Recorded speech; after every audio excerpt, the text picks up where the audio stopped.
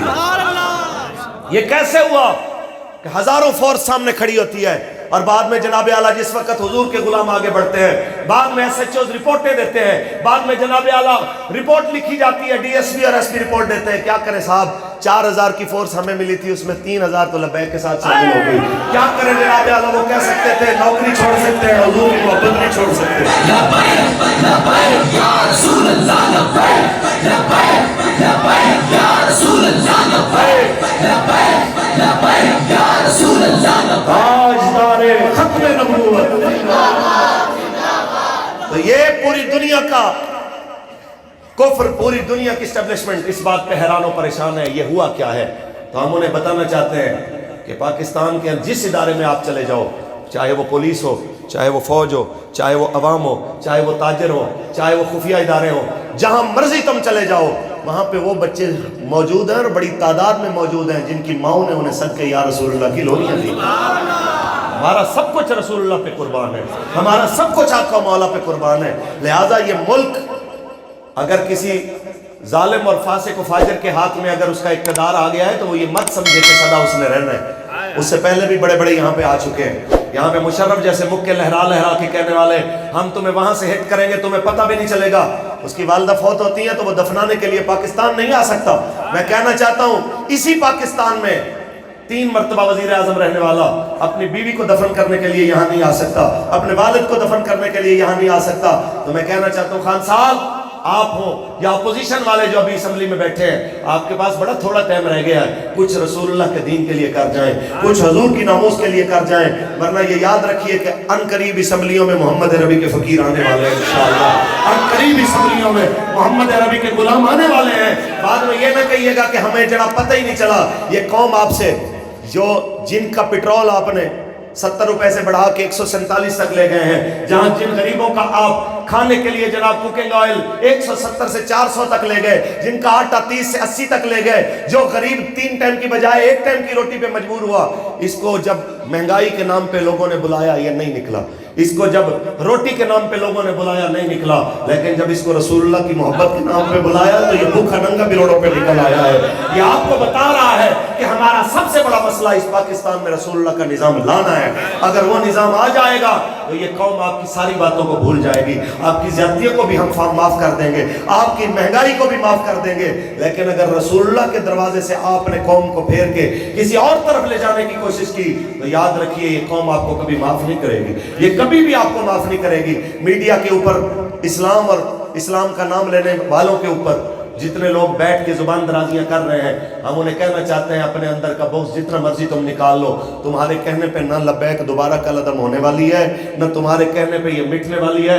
وہ پنجابی میں کہتے ہیں کاواں دے آنکھیں کدی مال نہیں مریا. تمہارے کہنے پہ کچھ بھی نہیں ہونے والا، ہوگا وہی جو میرا مالک چاہے گا، ہوگا وہی جو میرا رب چاہے گا. لہٰذا ہم اتنی بات کرتے ہیں کہ جو تحریک لبیک یا رسول اللہ کرتی ہے وہ ڈنکے کی چوٹ پہ کہتی ہے، اسے قبول کرتی ہے. ہم نے کیا ہے تو جو ہم نے کیا نہیں ہے ہمارے اوپر تھوپ کے کوئی اپنے آپ پہ تہمت کے الزام اور اس کا تہمت کا گناہ اور یہ ظلم جو ہے اپنے اوپر لینے والی بات ہے. وہ کسی نے کہا تھا نا کہ جب سرکار نے فرمایا کہ غیبت بہت بڑا جرم ہے، یہ بہت بڑا گناہ ہے، تو کسی نے کہا یا رسول اللہ اگر کسی کے اندر واقعتاً وہ عیب ہو اور بتایا جائے، آپ نے فرمایا اسی کو تو غیبت کہتے ہیں کہ جو تم اس کے سامنے نہ کہہ سکو وہ پیٹھ پیچھے کہو، اور جو اس کے اندر ہے ہی نہیں اگر وہ کرو گے تو وہ غیبت نہیں ہے، وہ تو تہمت ہے، وہ اس سے بھی بڑی ہے. اور یہاں پہ صبح سے لے کے شام تک میڈیا پہ تہمتیں لگتی ہیں، صبح سے لے کے شام تک میڈیا کے اوپر زبان درازیاں ہوتی ہیں، بلا وجہ الزام تراشیاں ہوتی ہیں.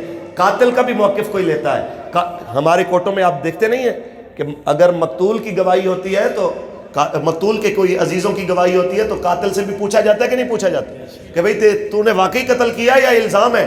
تو یہ ہمارے میڈیا پہ یک طرفہ ٹریفک چلتی ہے کہ جس کا دل چاہے اس کو حاجی بنا دیں، جس کو دل چاہے جناب اس کو فاسق و فاجر بنا دیں، تو انشاءاللہ وہ وقت آنے والا ہے. بابا جی نے فرمایا تھا آگے تو عدالت لگنی ہے، انشاءاللہ ادھر بھی لگنے والی ہے، انشاءاللہ یہاں بھی عدالت لگنے والی ہے. ہم آپ کو مومنانہ مشورہ دیتے ہیں، اللہ سے ڈریں، رسول اللہ کے ساتھ وفا کریں تاکہ آپ کی دنیا بھی اچھی ہو، آپ کی آخرت بھی اچھی ہو. اللہ کریم آپ سب کی میری حاضری قبول فرمائے، اللہ بھائی صاحبہ کے درجات بلند فرمائے، اللہ تبارک و تعالیٰ بھائی نعمان صاحب اور ان کے تمام اہل خانہ کو صبر جمیل عطا فرمائے.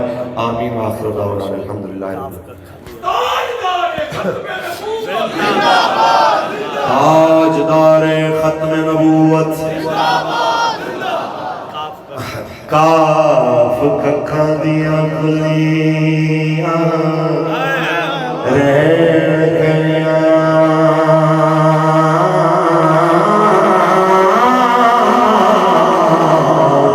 چوڑدار میاں ڈھیلیاں